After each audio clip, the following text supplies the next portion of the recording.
The dust storm had taken everything from Naomi Turner, except the tattered dress on her back, and the desperate will to survive another day in the unforgiving Texas heat of 1878. She stumbled toward the weathered ranch house on the outskirts of Williamsburg, her cracked lips forming silent prayers as her knees finally buckled against the wooden fence post that marked the property line. When consciousness returned, she found herself staring up at the most striking blue eyes she had ever seen, set in a sun-bronzed face shadowed by the brim of a worn leather hat. The man holding a tin cup to her lips looked to be in his late 20s, with dark hair that curled slightly at his collar and a strong jaw covered in several days of stubble. "Easy now," he said, his voice deep and gentle. "Small sips." Naomi obeyed, the cool water like salvation sliding down her parched throat. She became aware that she was lying on a porch, shaded from the brutal afternoon sun. Her head rested on something soft, a folded blanket perhaps. "Thank you," she managed, her voice barely a whisper. "When did you last eat?" he asked, studying her with concern rather than suspicion.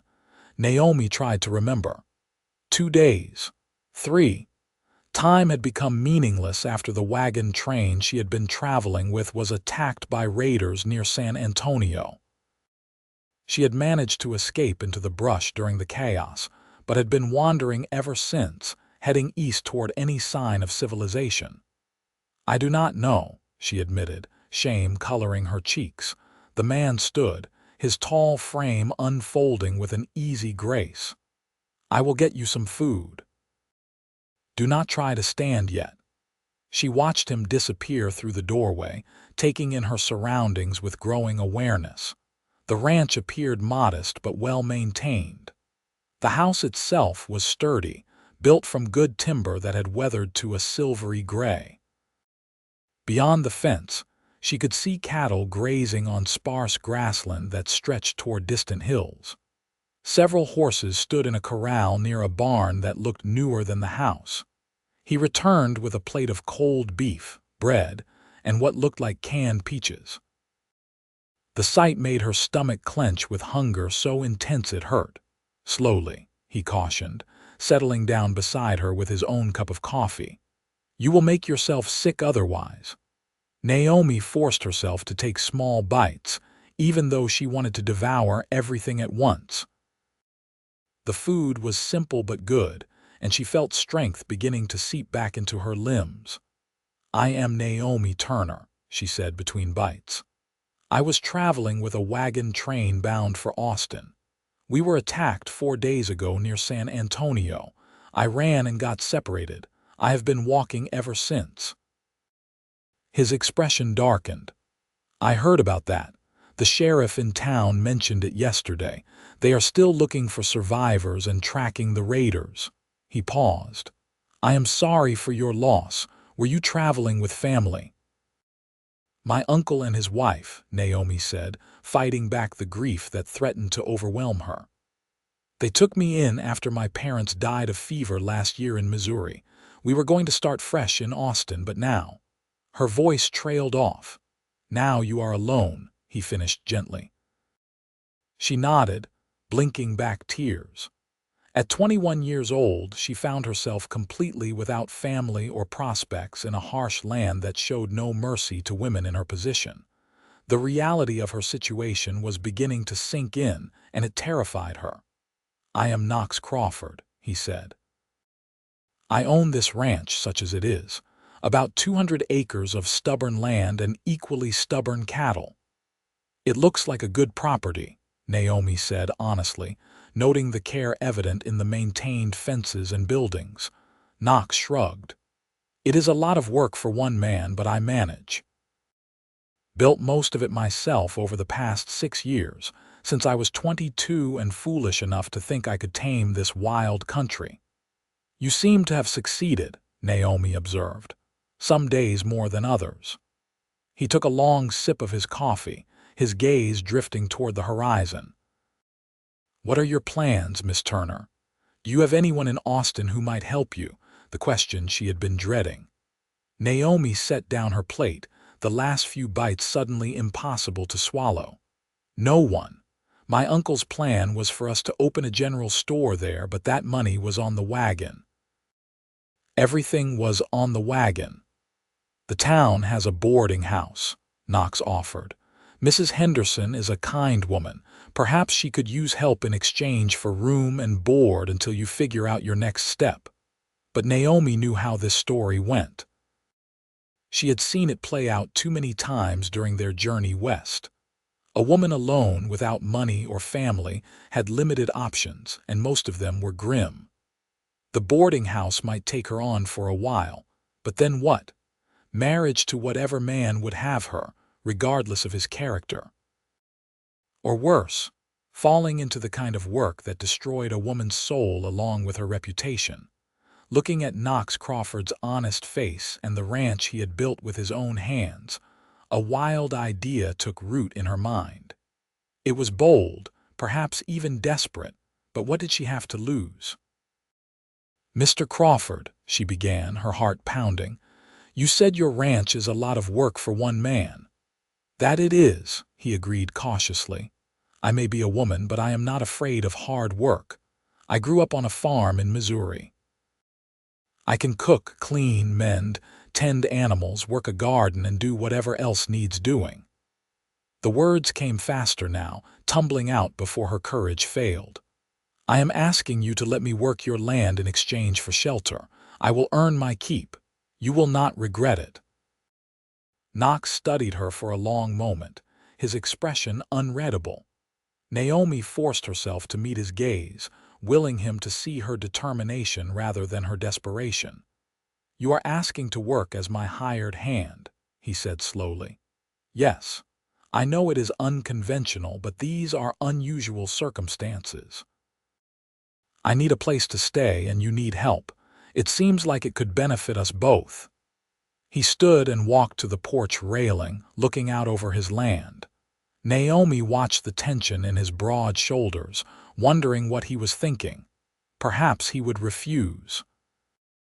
Perhaps he would think her improper or presumptuous for even suggesting such an arrangement. But she had to try. When he finally turned back to her, his expression was serious. "Miss Turner, I will be honest with you. Having a young woman living here working for me would cause talk in town. This country might be wild, but people still have opinions about propriety. It would damage your reputation and mine as well." Naomi's heart sank, but he held up a hand. "However," he continued, "I have a different proposal. You said you can cook, clean, mend, and tend to a household." "Yes," she confirmed. "The truth is, I have been thinking about finding a wife. Running this ranch alone is hard and it gets lonely out here. A man needs a partner to build something lasting." He took a deep breath. "You need security and a home. I need a wife to share the burdens and the rewards of this land. So here is what I propose. Marry me, and you will own half of everything. Not as a hired hand, but as my wife and equal partner." Naomi stared at him, certain she had misheard. "You are proposing marriage to me? A woman you met less than an hour ago?" "I know it sounds crazy," Knox admitted, a slight smile tugging at his lips. "But think about it practically. You need a home and protection. I need a partner. We are both adults and neither of us has the luxury of a lengthy courtship. Out here, people make practical decisions for survival." "But you do not know anything about me," Naomi protested, her mind reeling. "I know you are brave enough to survive alone in dangerous country for 4 days. I know you are willing to work hard rather than take charity. I know you are honest enough to tell me about your circumstances directly." He moved closer, his expression earnest. "I am not promising a love match, Miss Turner. I am offering a partnership. We work together, build this ranch together, and see what develops. At the very least, you will have security and a home. At best, we might build something good." Naomi pressed her hands to her flushed cheeks, trying to think clearly. Everything was happening so fast. Just this morning she had been stumbling through the heat, half dead from exposure. Now a stranger was offering her not just shelter but marriage and ownership of a ranch. "This is madness," she whispered. "Maybe," Knox agreed. "But the whole Wild West is madness.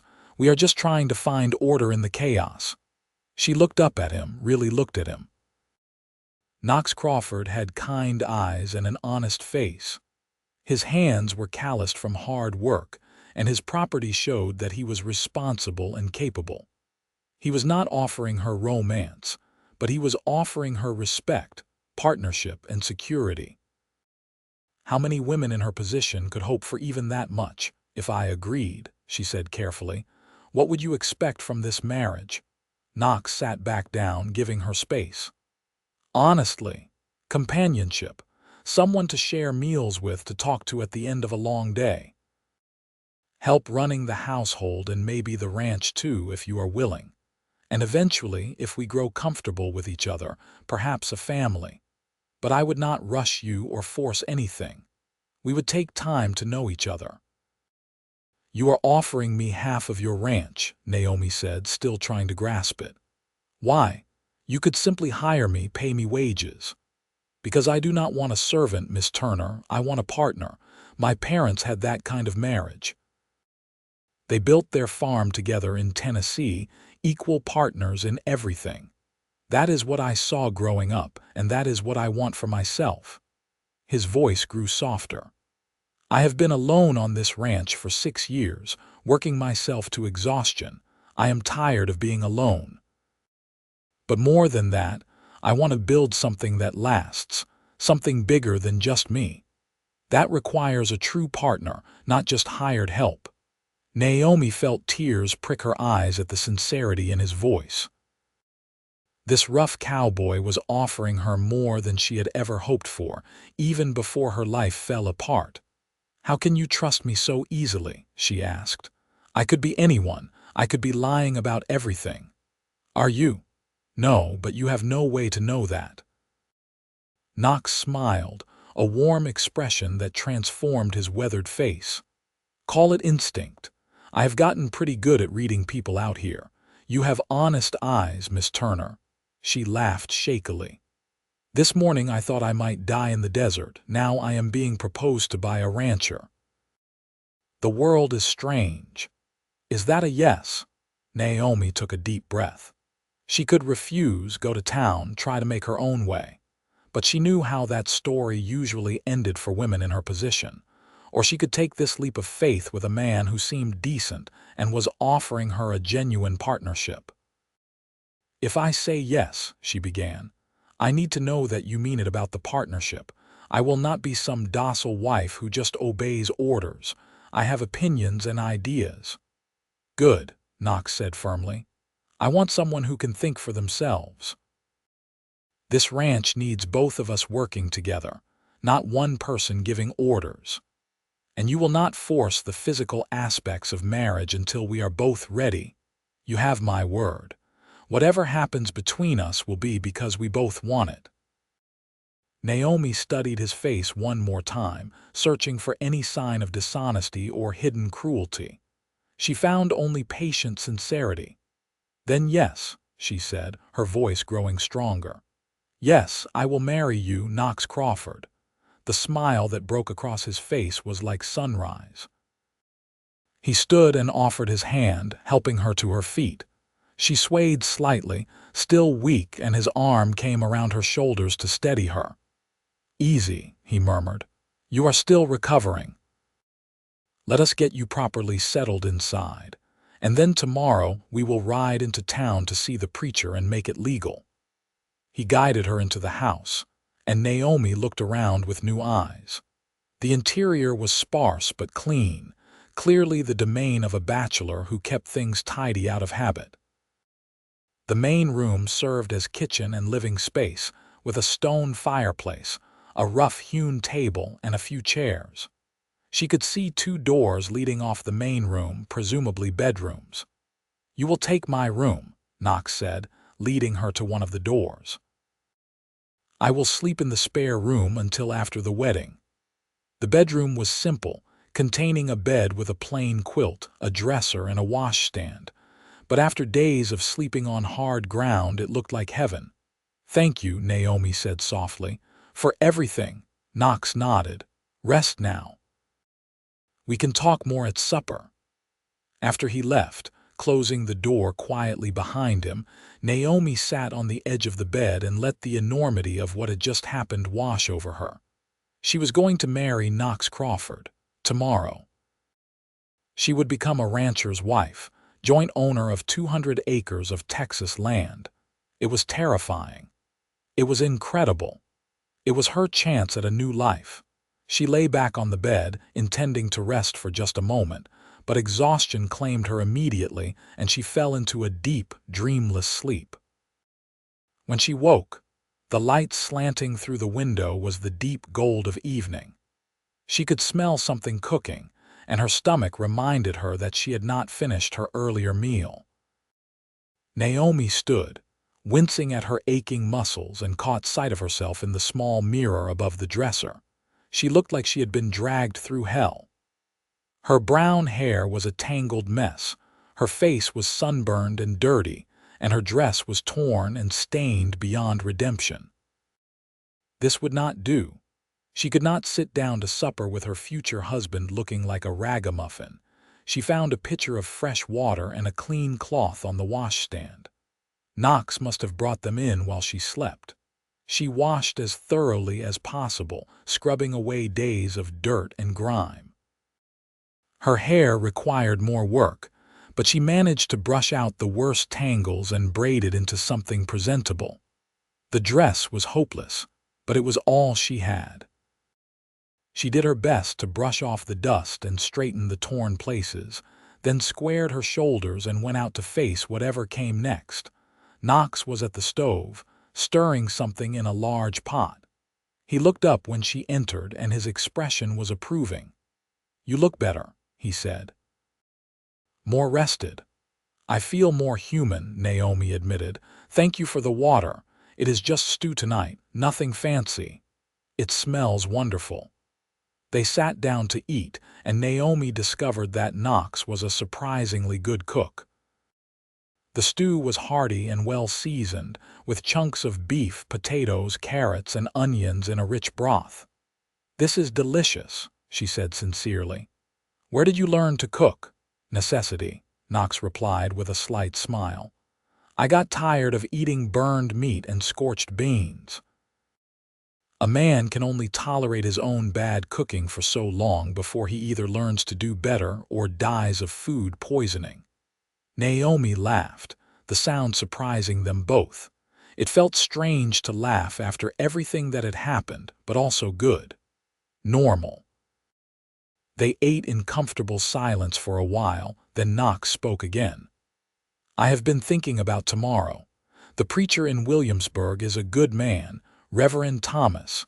He will marry us without a lot of questions, but you should know that the town will be curious. A stranger showing up and marrying me right away will cause talk." "What should we tell people?" Naomi asked. "The truth, mostly. That you were with the wagon train that was attacked, that you survived and made it here, that we decided to marry quickly given the circumstances. People might gossip, but they will understand the practicality of it." "Will they think badly of you for it?" Knox shrugged. "Some might, but most folks around here understand that survival sometimes requires unconventional choices. And once they see that we are working hard and building a good life, the talk will die down." "What about your friends, your family? Will they be upset that you are marrying a stranger?" A shadow crossed Knox's face. "My parents are both dead. Father died 5 years ago, mother 2 years before that. I have a brother, Kieran, but he went to California looking for gold and I have not heard from him in 3 years. Most likely he is dead too." He paused. "As for friends, I have acquaintances in town, but no one close. The ranch keeps me too busy for much socializing."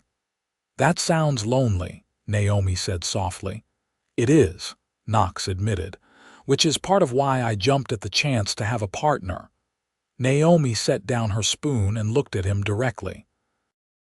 "I want you to know that I will do my best to be a good wife and partner to you. I know this arrangement is unusual, but I will honor my commitment." "I believe you will," Knox said, "and I will do the same for you." After supper, Naomi insisted on washing the dishes over Knox's protests. It felt good to do something productive, to begin establishing her place in this household. As she worked, Knox sat at the table going over ledgers, occasionally reading entries aloud to her. "The cattle herd stands at about 90 head right now," he explained. "I plan to drive 30 to market in Fort Worth next month. The money from that will see us through winter and give us some extra to improve the ranch." "What improvements do you want to make?" Naomi asked. "The barn needs expansion. I want to add another room onto the house eventually. And I would like to improve the water situation. There is a creek that runs through the north section, but it is not reliable in summer. I have been thinking about trying to dig a well closer to the house." "That all sounds sensible. What can I do to help?" Knox looked up, seeming surprised. "You do not have to jump into ranch work immediately. You have been through a terrible ordeal." "I would rather stay busy," Naomi said honestly.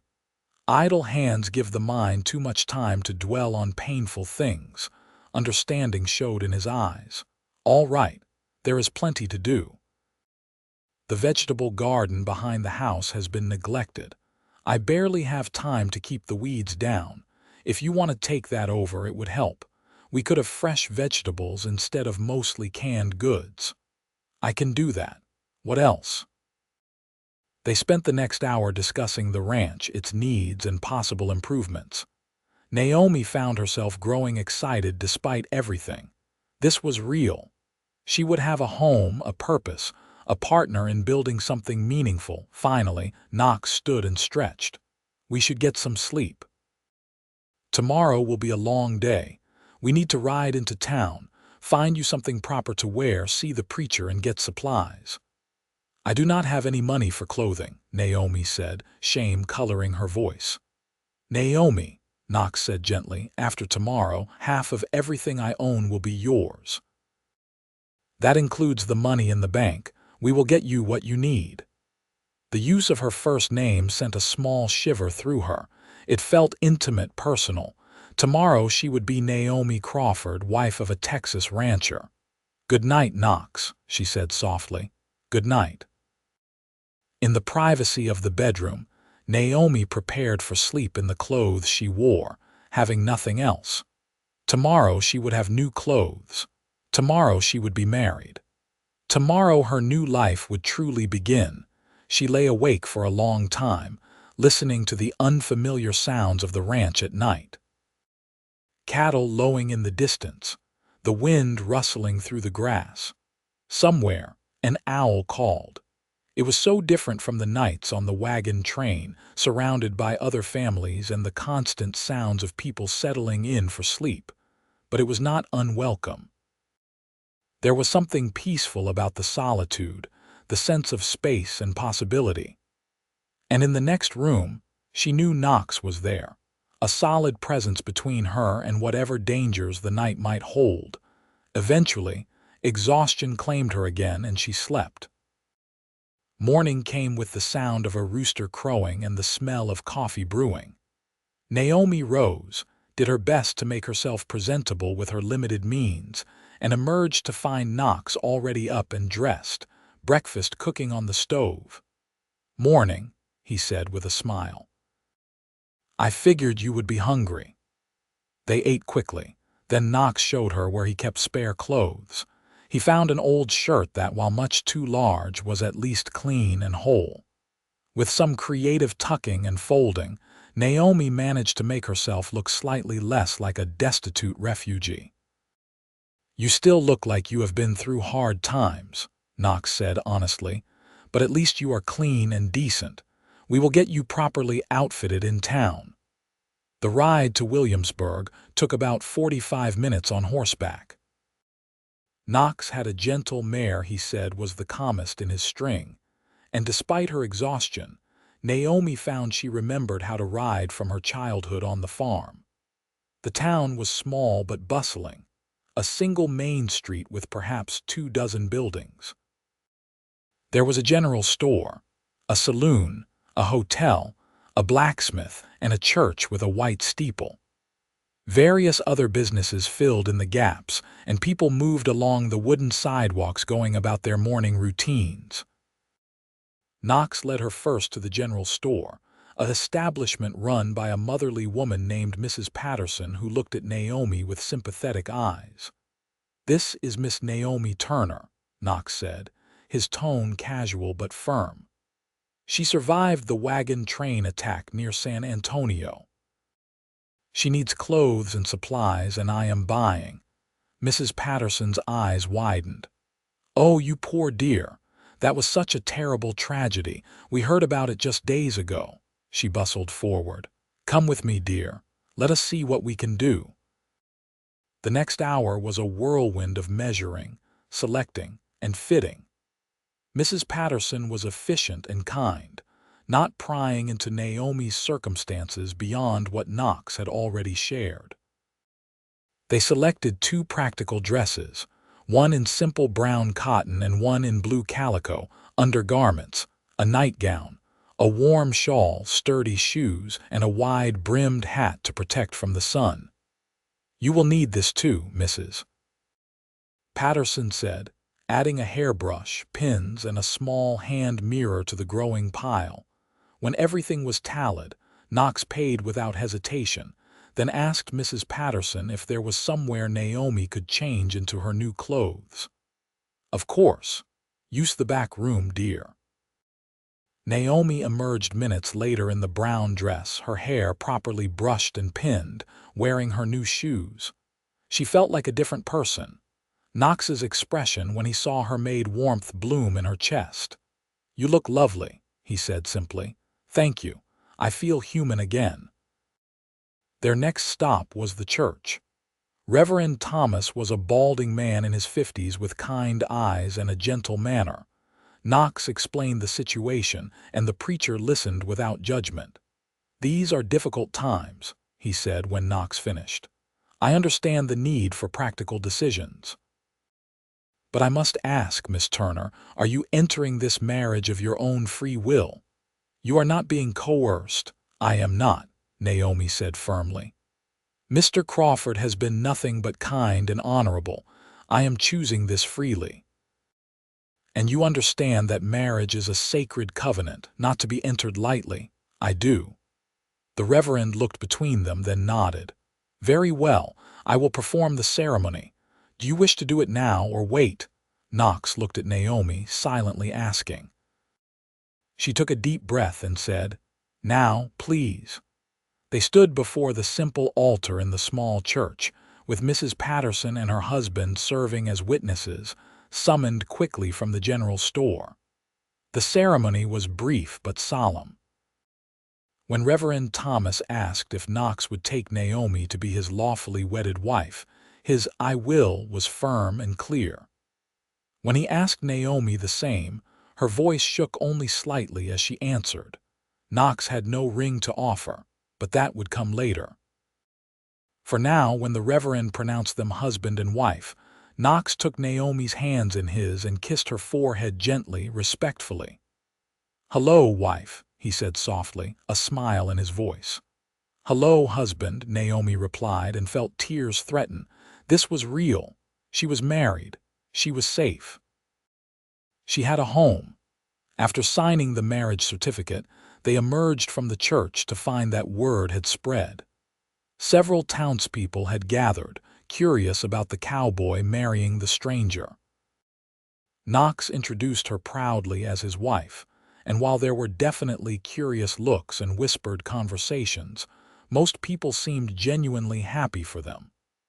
"We should get supplies and head back," Knox said. "You have had enough excitement for one day." They returned to the general store where Knox purchased flour, sugar, coffee, canned goods, and various other necessities. He seemed determined to stock the house properly, now that he had a wife to consider. On the ride back to the ranch, Naomi found herself relaxing into the reality of her new situation. She was married. She owned half a ranch. Her life had changed completely in less than 24 hours. "Are you all right?" Knox asked, glancing over at her. "I am overwhelmed," Naomi admitted. "But in a good way, I think. Yesterday I was dying in the desert. Today I am a married woman with a home. It is a lot to process."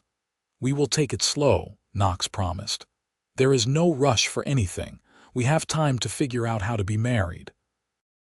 Back at the ranch, they unloaded the supplies together. It felt natural, working side by side, putting away the goods and organizing the kitchen. Naomi began to see possibilities everywhere. The house was bare but functional. With some effort, she could make it truly comfortable. "What do you normally do in the afternoons?" she asked Knox. "Check on the cattle, mend fences, whatever needs doing." "Why?" "I thought I would start on the garden. You said it needs work." "You do not have to jump right into hard labor on your wedding day," Knox protested. Naomi smiled. "I told you. I would rather stay busy. Show me where the tools are." They spent the afternoon working separately but together. Knox rode out to check on his herd while Naomi tackled the neglected garden plot behind the house. The soil was good, just overrun with weeds. She worked steadily, pulling weeds, turning soil, planning what could be planted even at this late point in the season. The physical labor felt good. It gave her racing mind something to focus on besides the strangeness of her new situation. She was married to Knox Crawford, a man she had known for less than 2 days. But as she worked, she found herself thinking about him. The gentleness with which he had cared for her when she was half dead on his porch. The respect he had shown in offering marriage instead of simply hiring her as a servant. The way he listened when she spoke as if her opinions mattered. The honesty in his eyes when he promised partnership. She could do worse. Much worse. At least Knox seemed to be a good man. By the time the sun was lowering toward the horizon, Naomi had cleared a significant portion of the garden, and her muscles were screaming in protest. She was filthy again, covered in dirt and sweat, but it was the clean exhaustion of productive work. Knox returned as she was washing up at the pump by the back door. "You have been busy," he said, surveying the cleared garden with approval. "That looks much better already." "It felt good to work," Naomi said. "The soil is excellent. With proper care, we could have a productive garden here." "Then it is yours to manage as you see fit." They prepared supper together, an easy companionship developing as they moved around the kitchen.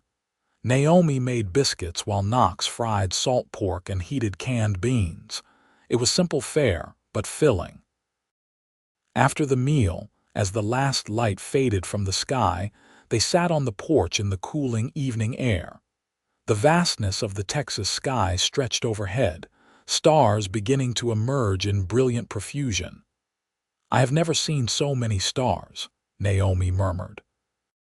"One of the benefits of living far from town," Knox said. "The sky out here is incredible." They sat in comfortable silence for a while, then Knox spoke again. "I want you to know that I meant what I said about taking things slow. Just because we are married does not mean I expect anything from you that you are not ready to give." Naomi turned to look at him in the dim light. His profile was strong against the darkening sky, and she felt a flutter of something she could not quite name. Not fear. Curiosity, perhaps. Interest. "You are a good man, Knox Crawford," she said softly. "I am grateful that I stumbled onto your land instead of someone else's." "I am grateful you did too," he replied. "I think we will do well together, Naomi." The sound of her name in his deep voice sent that flutter through her again. She was married to this man. Eventually, their marriage would become a real one in every sense. The thought was both frightening and not entirely unwelcome. But not yet. They needed time. Time to know each other, to build trust, to see if affection could grow between them. I should get some sleep, Naomi said, standing. Tomorrow I want to finish the garden and start planning what we can plant. Sleep well, wife. You too, husband.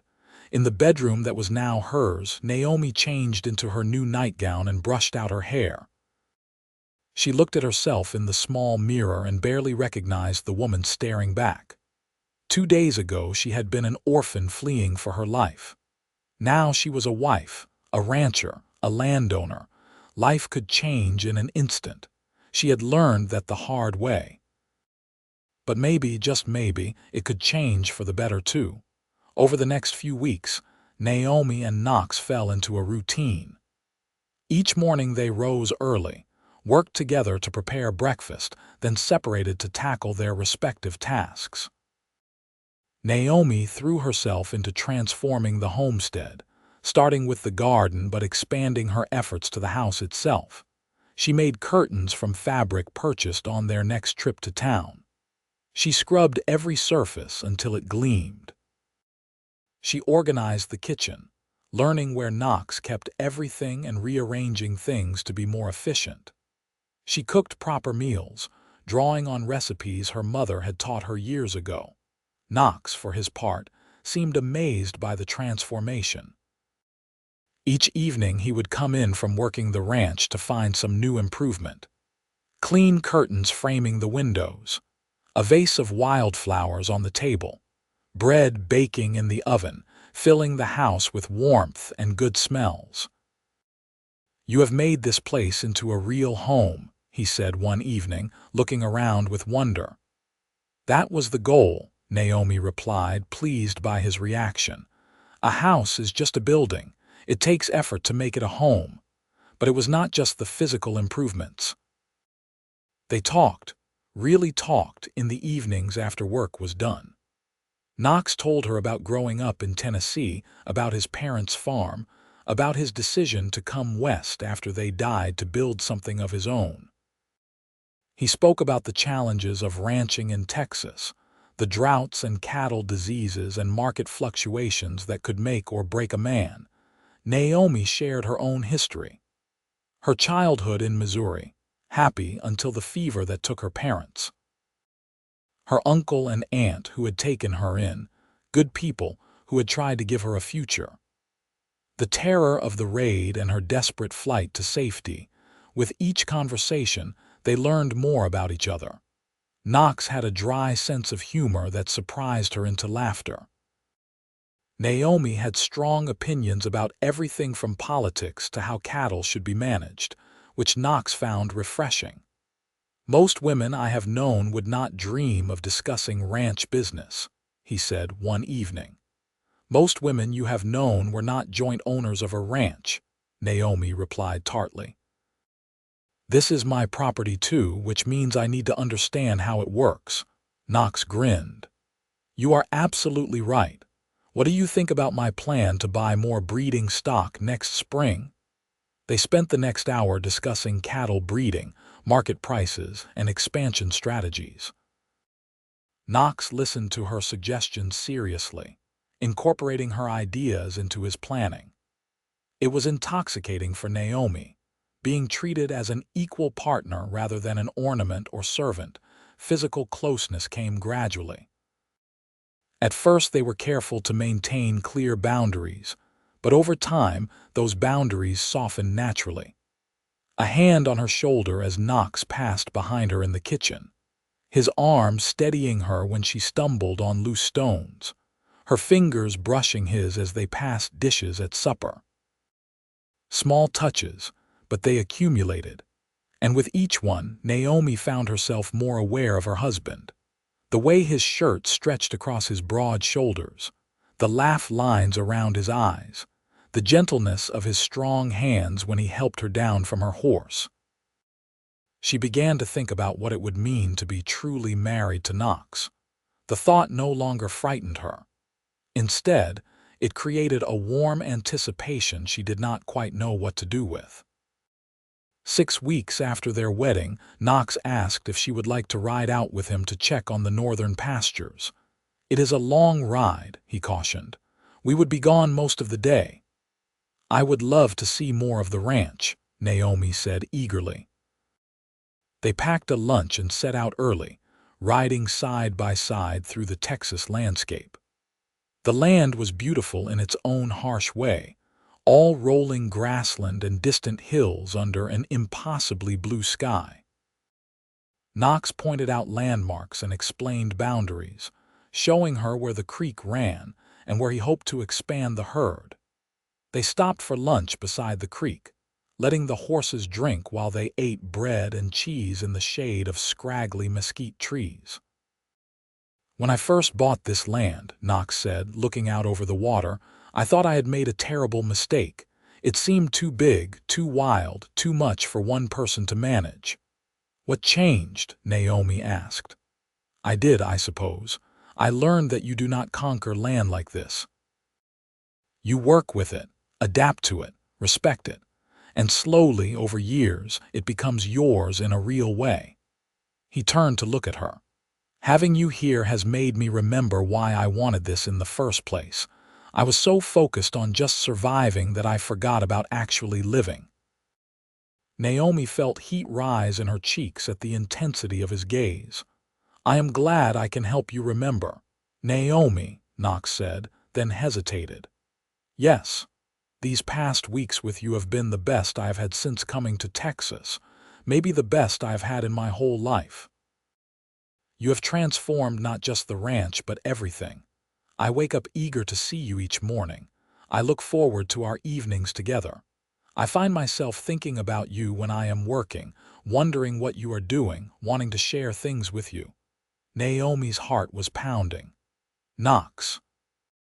I am saying this badly, he continued, looking suddenly uncertain.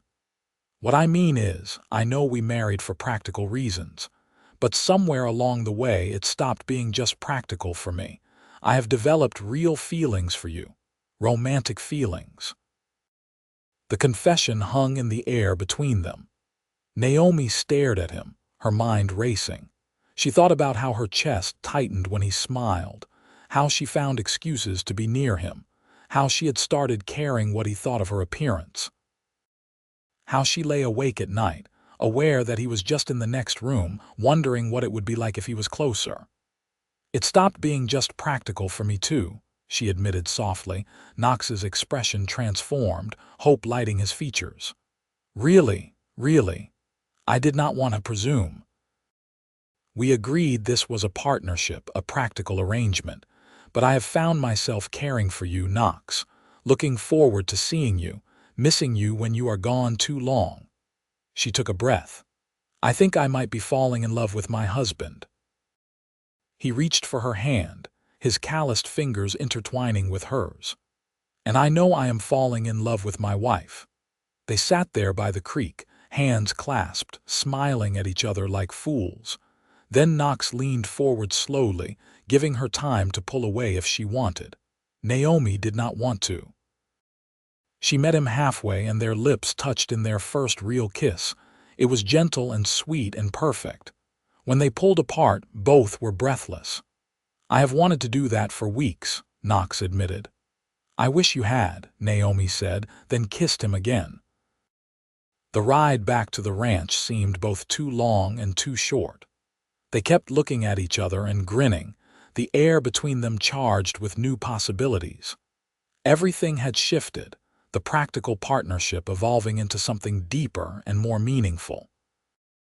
That evening, after supper, Knox built up the fire against the cool night and they sat together on the old sofa, closer than they had allowed themselves before. His arm was around her shoulders, her head resting against his chest, listening to the steady thump of his heartbeat. What happens now? Naomi asked softly. Whatever we want, Knox replied. We can keep separate rooms if you prefer. Or, he trailed off, letting the implication hang. Naomi thought about it. She was married to a man she was falling in love with. They had built trust and respect over weeks of living and working together. She wanted to be close to him, to explore this new dimension of their relationship. Or, she said, looking up at him, you could move your things into our bedroom. The kiss he gave her was answer enough. Their relationship transformed in the weeks that followed, practical partnership blossoming into genuine romance. They were still partners in running the ranch, still worked side by side on the endless tasks that came with managing 200 acres. But now, they were also truly husband and wife in every sense.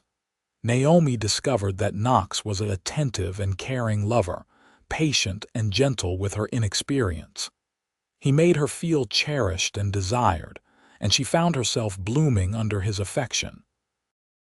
The physical intimacy deepened their emotional connection, each learning what pleased the other, growing closer with each passing day. The ranch prospered too.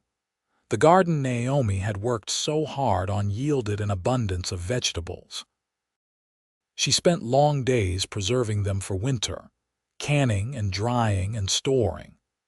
Knox's cattle herd grew healthier under improved management, and the drive to Fort Worth in late autumn brought excellent prices.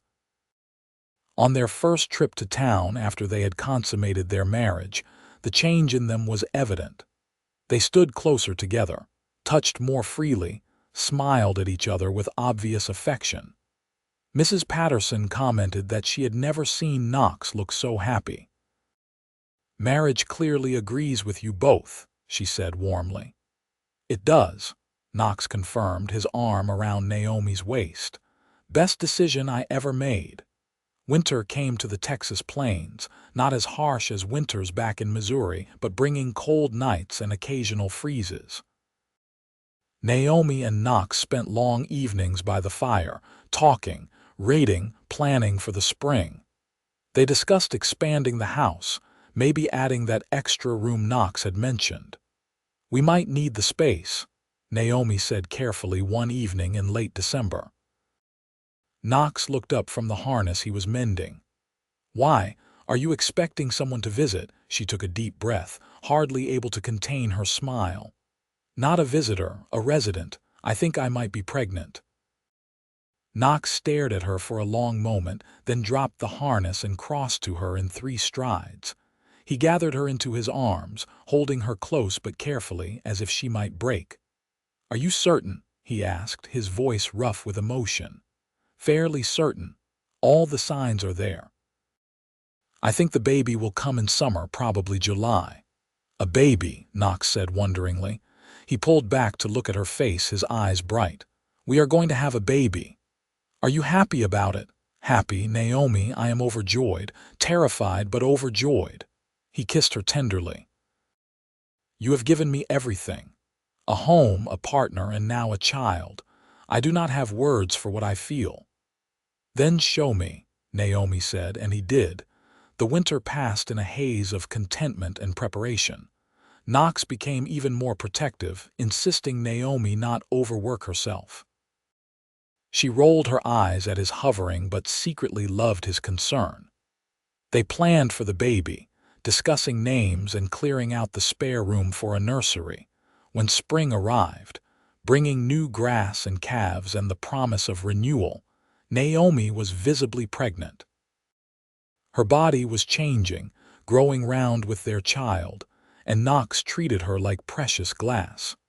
She had to firmly remind him several times that she was pregnant, not dying. "Women have been having babies since the beginning of time," she said exasperatedly after he tried to prevent her from hanging laundry. "I am perfectly capable of doing normal tasks." "I just want you safe," Knox protested. "I am safe. I am healthy. The baby is fine. You need to relax." But his concern was endearing, even when it was excessive. And when he would lie with his hand on her swelling belly, feeling the baby kick, the wonder on his face made her fall even more deeply in love with him. In May, Knox's brother Kieran arrived unexpectedly, dust-covered and weary from the road. He was thinner than Knox but had the same blue eyes and strong features. "I heard you got married," Kieran said after the initial shock of his appearance wore off. "Thought I should come see if it was true and meet this woman who finally tamed you." "I did not tame him," Naomi said, amused. "We are partners." Kieran stayed for a week, helping with spring roundup and getting to know his new sister-in-law. He told stories of California gold fields and failed prospecting ventures, explaining that he had finally given up on striking it rich and was heading back east to Tennessee. "You should stay here," Knox suggested. "Help me run the ranch. There is plenty of work." But Kieran shook his head. "I appreciate it, brother, but this is your place, yours and Naomi's.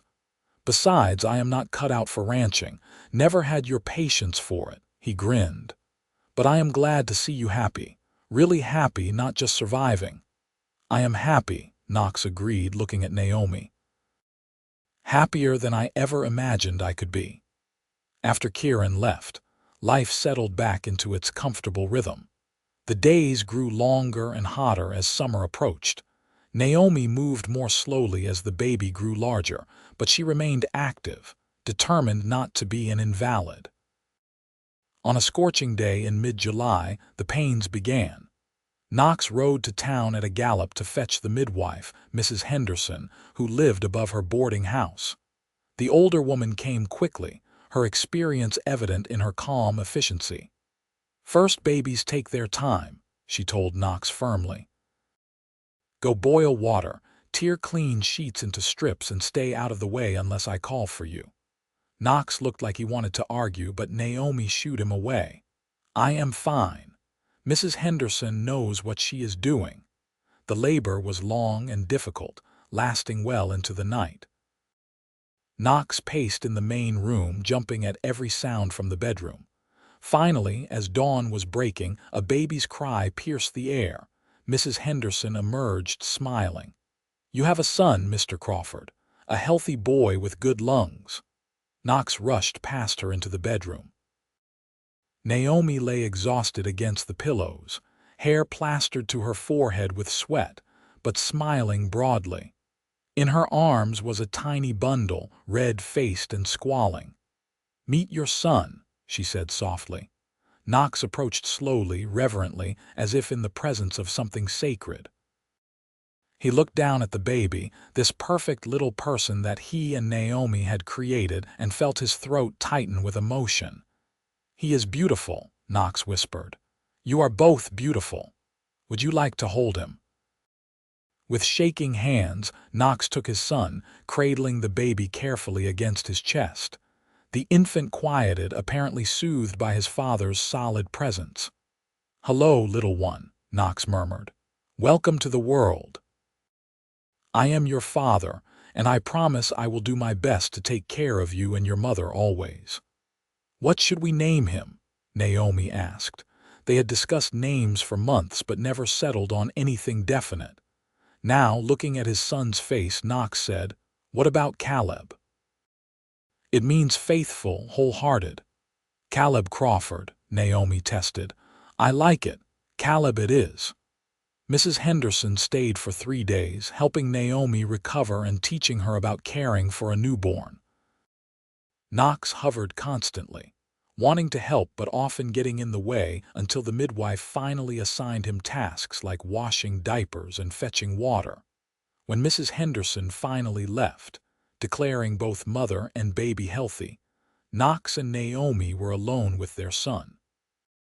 It was terrifying and wonderful in equal measure. Little Caleb was a good baby, healthy and generally content. He had Knox's blue eyes and Naomi's dark hair. Watching Knox with his son filled Naomi's heart to overflowing. He was so gentle, so patient, singing little songs and talking to Caleb as if the baby could understand every word. "You are going to spoil him," Naomi teased. "Impossible," Knox replied, holding Caleb against his shoulder. "There is no such thing as too much love for a child." The months after Caleb's birth were exhausting but joyful. They learned the rhythms of parenthood, taking turns walking the floor when the baby was fussy, marveling over every small milestone. First smile, first time sleeping through the night, first time reaching for a toy. The ranch work continued, though adapted to accommodate a baby. Naomi wore Caleb in a sling while she worked in the garden. Knox built a cradle he could bring outside so Caleb could nap in the shade while they worked. As summer faded into autumn and Caleb approached 6 months old, Naomi realized she was pregnant again. "Already," Knox said when she told him, looking stunned. "Apparently," Naomi said wryly, "this one should arrive in spring." "2 babies in less than 2 years, Knox said, shaking his head in wonder. "We are going to have our hands full." "Are you complaining?" He pulled her close, careful of the sleeping infant in her arms. "Never. I love our life, Naomi. Every chaotic, exhausting, wonderful moment of it." The second pregnancy was easier, perhaps because Naomi knew what to expect. Or perhaps because she was too busy chasing after an increasingly mobile Caleb to worry much about her own discomfort. Their daughter was born on a warm spring evening in April, her arrival much quicker and easier than her brother's had been. They named her Clara, and she looked exactly like Naomi, with the same delicate features and dark eyes. "Now I am outnumbered," Knox joked, looking at his wife and daughter. 3 against 1. 4 against 1, Naomi corrected, nodding toward where Caleb was toddling around the room under Mrs. Henderson's watchful eye. "Your son clearly favors his mother," Knox laughed. "I would not have it any other way." Life with 2 small children was hectic but full. The house rang with laughter and crying, cluttered with toys and drying diapers.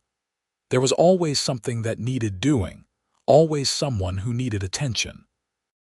But in the quiet moments, when the children were finally asleep and Knox and Naomi collapsed exhausted on the porch to watch the stars, they would look at each other and smile, knowing they had built something real and lasting.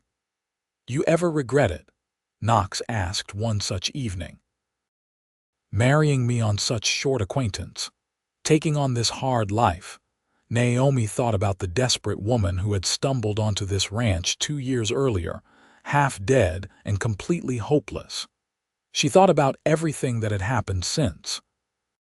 The practical partnership that had become genuine love, the ranch that had become a real home, the children who had made their family complete. "Not for 1 second," she said firmly. "You saved my life, Knox, and then you gave me a reason to live it." "You saved mine too," he replied.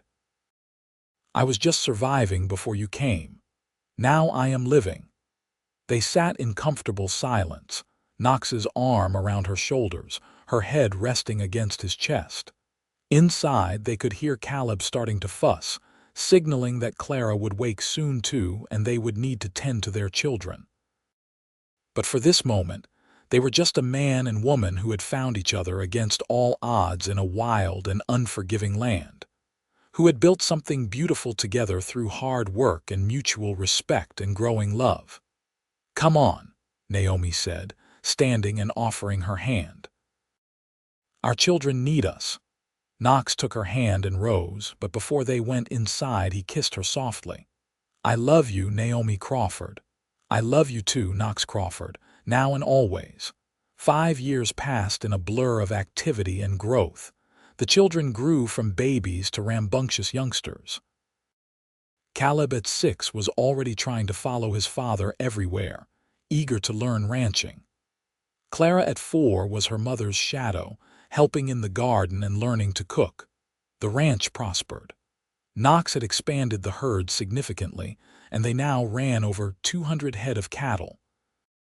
The house had been expanded twice, adding not just the extra bedroom they had planned, but also a proper dining room and a covered porch that wrapped around 3 sides of the house. Naomi's garden had grown into a substantial operation, producing far more than they needed for themselves. She started selling excess vegetables and preserves in town, and Knox built her a small smokehouse for curing meat. Between the cattle sales and Naomi's garden income, they were comfortable, even prosperous by frontier standards. They had become pillars of the Williamsburg community. Knox served on the town council.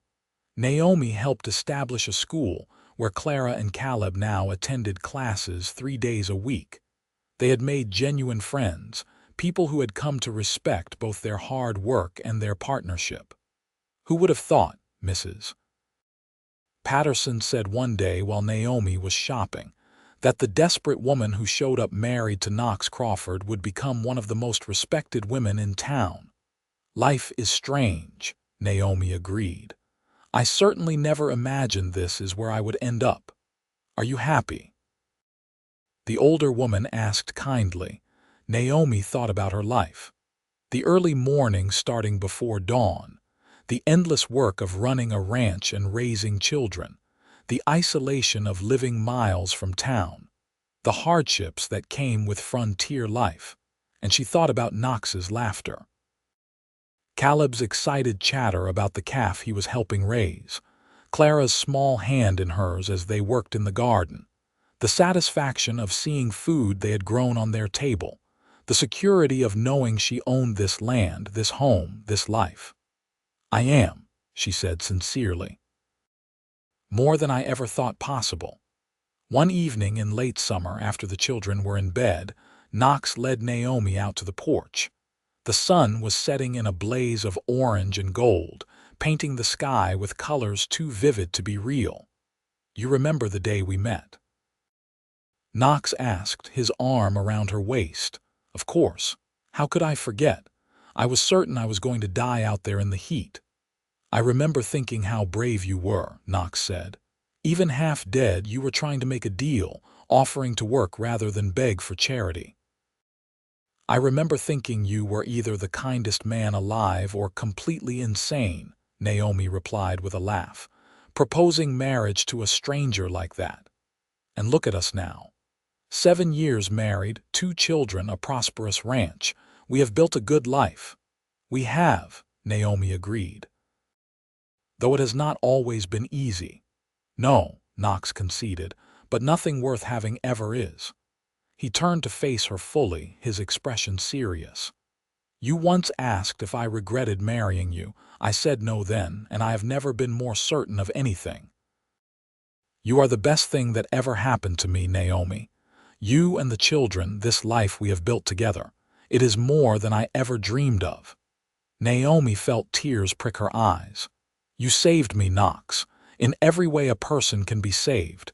You gave me a home, a family, a purpose. You made me a partner instead of a dependent. You loved me when I felt unlovable." "You were never unlovable," Knox said firmly. "From the moment I saw you, I knew you were someone special. I am just grateful you took a chance on me." They kissed as the sun sank below the horizon, the sky fading from gold to purple to deep blue. Inside the house, their children slept safely. Around them, the ranch they had built together sprawled across the Texas landscape. Above, the stars were beginning to emerge in their nightly dance. "What do you think the future holds?" Naomi asked softly. "More of the same, I hope," Knox replied.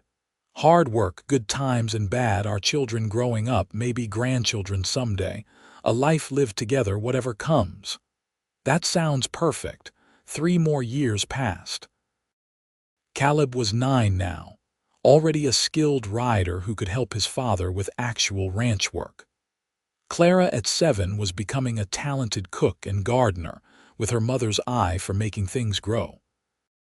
They were good children, healthy and happy, growing up with the security of knowing they were loved and valued. Knox and Naomi had settled into the comfortable partnership of a long marriage. They knew each other's rhythms, could communicate with a look, worked together with practiced ease. They still loved each other deeply, but it was a mature love now, tested by time and hardship and proven strong. One spring morning, as Naomi was working in the garden with Clara helping her plant tomatoes, a rider appeared on the horizon. Visitors were not uncommon, but something about this one made Naomi shade her eyes and watch carefully. The rider was a woman, she realized as the figure drew closer. A young woman, maybe 18 or 19, slumped exhausted in the saddle of a horse that looked equally worn out. Knox emerged from the barn and spotted the rider too. They exchanged a look, both remembering another exhausted traveler who had arrived on their land a decade before. The woman made it to the fence line before sliding off the horse, her legs giving way. Knox caught her before she hit the ground, and Clara ran to get water while Naomi hurried over. "Please," the woman gasped. "I need help. Raiders attacked our homestead near Austin. My parents are dead. I have been riding for 3 days. I have nowhere to go." Naomi knelt beside where Knox had laid the woman on the grass. She looked at the young woman's desperate face, saw her own past reflected there, and felt her heart swell with compassion. "You are safe now," she said gently. "We will help you." Knox met her eyes over the woman's head, a question in his gaze. Naomi nodded. They both knew what it was to be desperate and alone. They both knew how a single act of kindness could change everything. As they helped the woman into the house, settling her on the sofa and bringing food and water, Naomi caught Knox's hand. "We should find her family," she said quietly. "Someone who can take her in. It is the right thing to do." "It is," Knox agreed.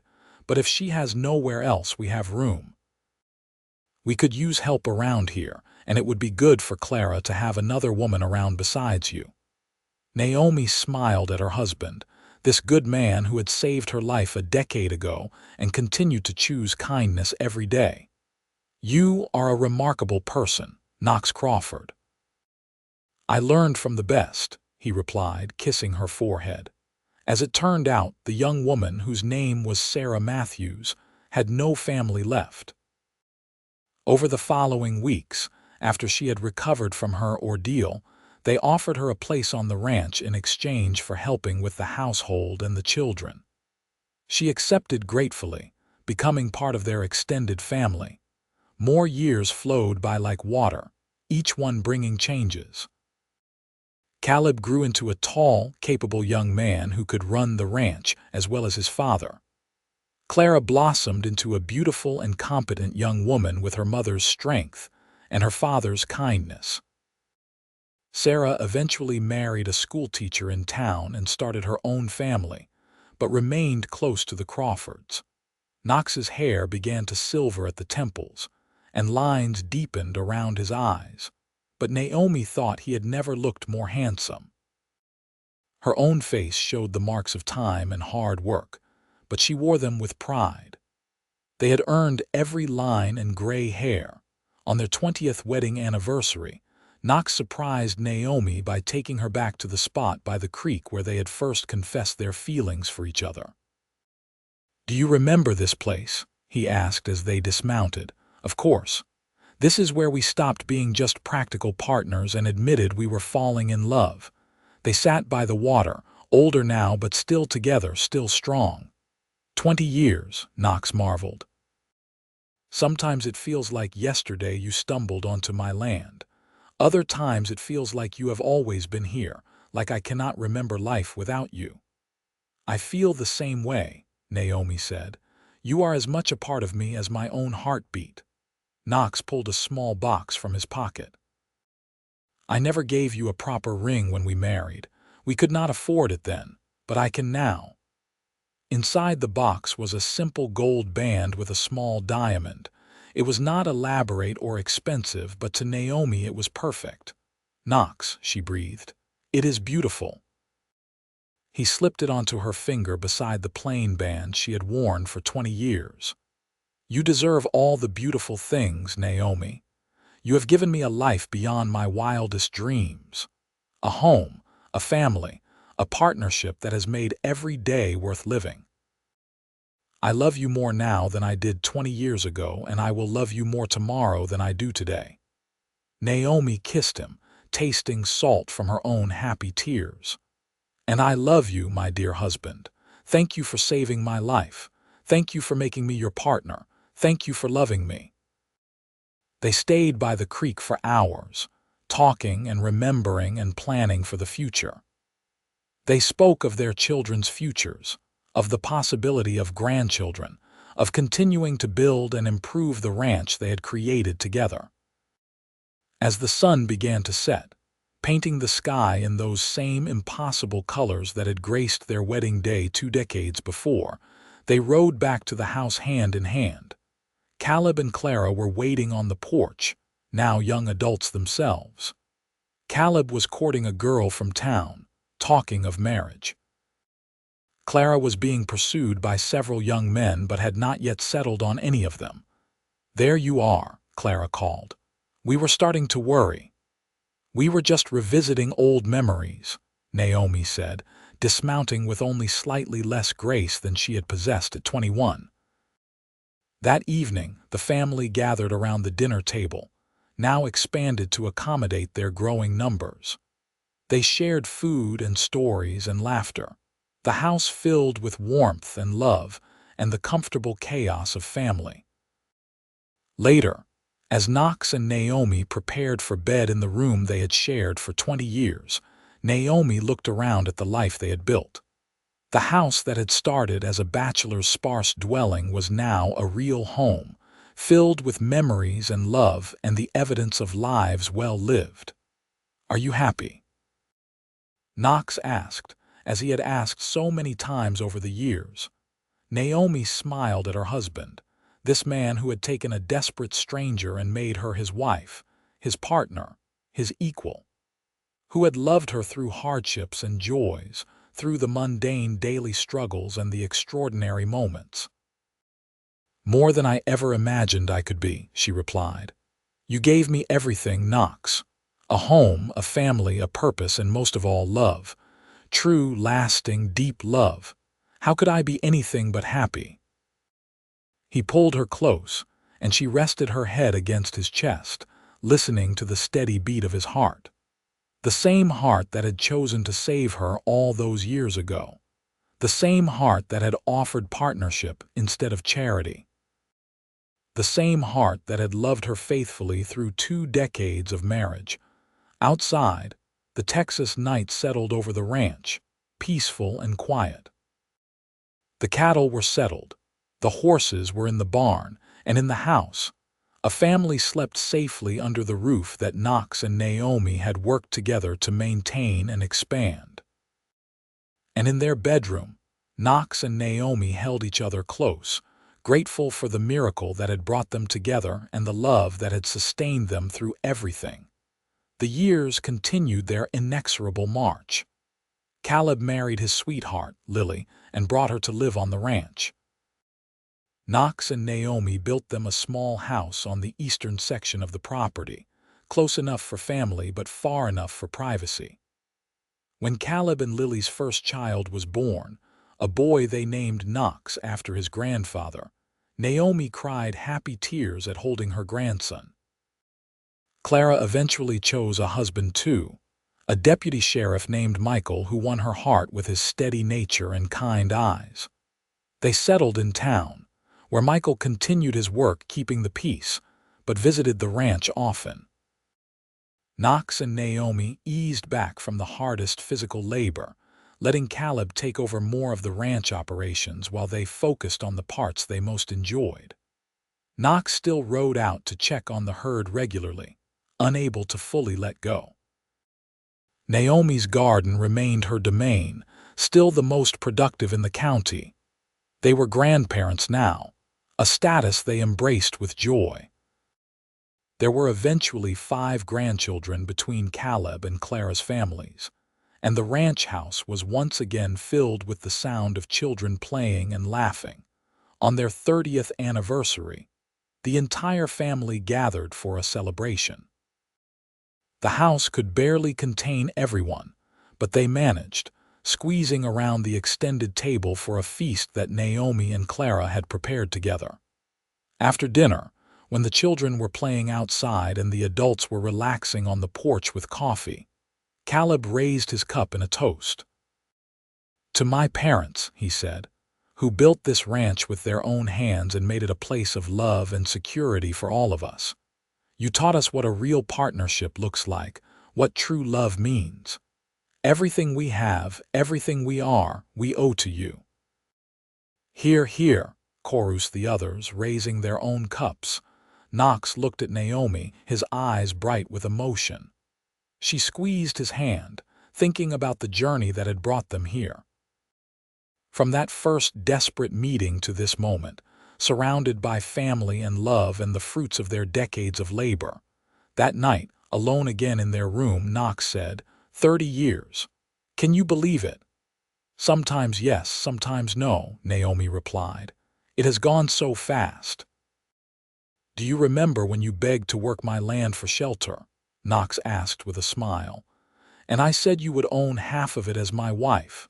I remember thinking you were insane, Naomi laughed. A complete stranger proposing marriage like that. Best insane decision I ever made. Best desperate gamble I ever took, Naomi agreed. They were older now, their bodies bearing the marks of hard work and advancing years. Knox's back ached on cold mornings. Naomi's hands were gnarled with arthritis. But they were together, still partners, still in love after 3 decades. Would you do it again? Knox asked. If you could go back to that day, knowing everything that would come, would you still say yes? Naomi did not hesitate. In a heartbeat. Every moment of joy, every hardship we overcame, every child and grandchild, every sunrise and sunset we watched together.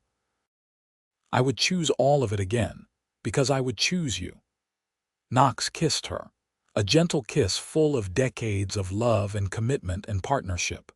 The ranch continued to thrive under Caleb's management, while Knox and Naomi settled into the role of advisors and grandparents. They were consulted on major decisions, but no longer bore the daily burden of running everything. Naomi focused on teaching her granddaughter the art of gardening and preserving food, passing down the skills her own mother had taught her so long ago in Missouri. Knox taught his grandsons to ride and rope and read the land, preparing them to eventually take over when Caleb grew too old. They had become legends of sorts in Williamsburg and the surrounding area. The story of the desperate woman who had stumbled onto Knox Crawford's ranch and married him the next day had grown in the telling, becoming a romantic tale that people repeated with wonder. But those who knew them best understood that the real romance was not in the dramatic beginning, but in the 3 decades of daily choices that followed. The choice to work together as equals, the choice to be patient with each other, the choice to love through difficulties and celebrate joys. The choice, made fresh each morning, to continue building their partnership. As they moved into their 70s, Knox's health began to decline. Nothing dramatic, just the general wearing out that came with a lifetime of hard physical labor.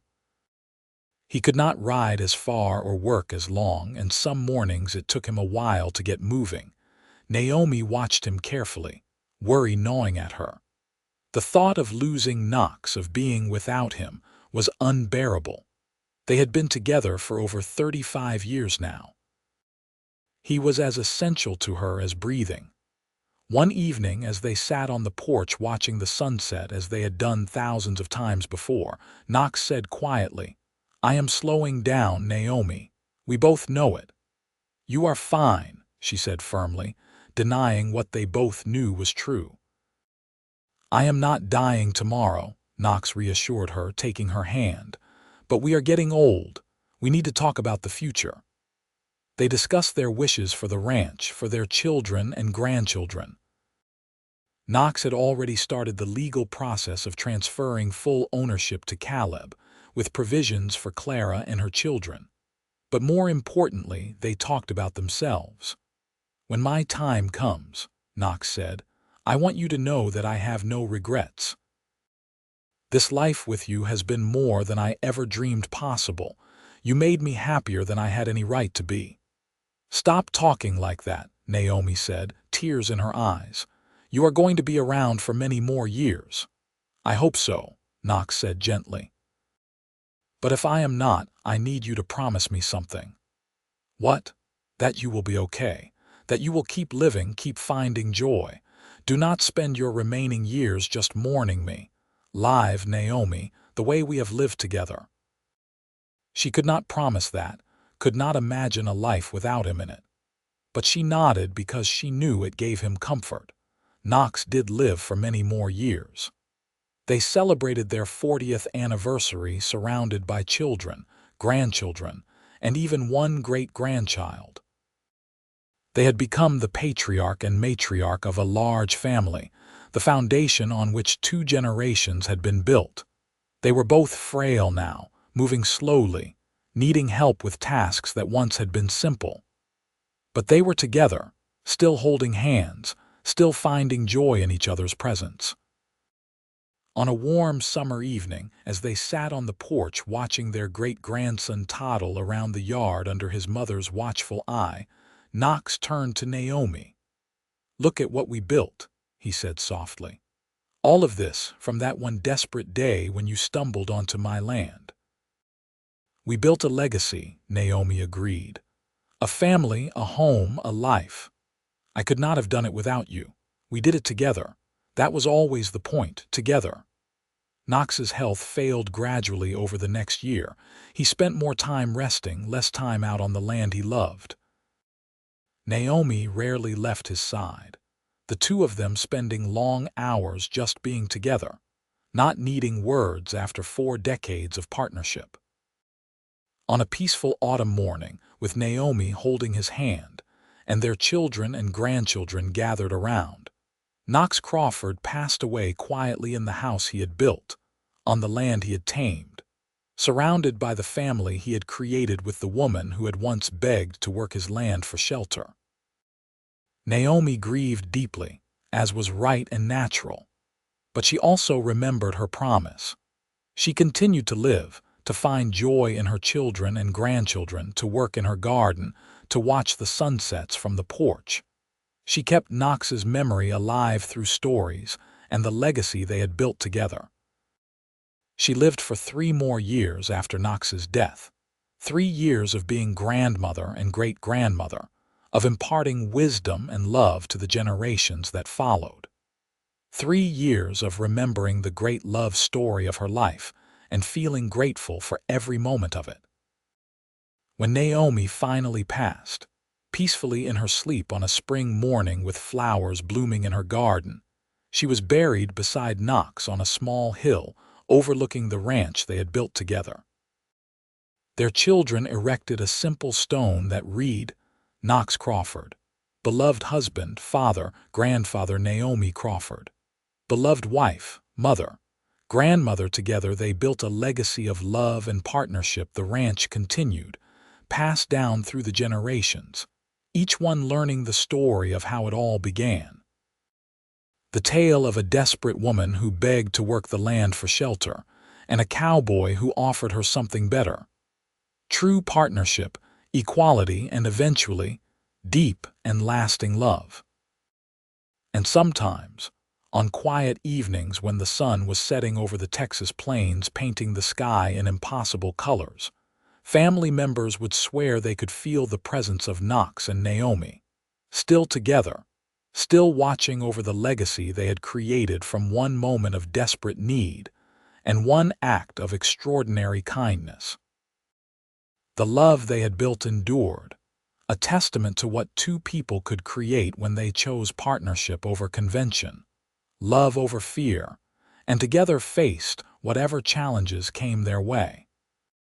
Their great-great-grandchildren still worked the land, still told the story, still remembered the lesson that Knox and Naomi had lived so fully. That true love is not just romance, but partnership, respect, hard work, and the daily choice to build something lasting together. And that sometimes, in the most desperate moments, life offers us unexpected chances at happiness. The key is having the courage to take them.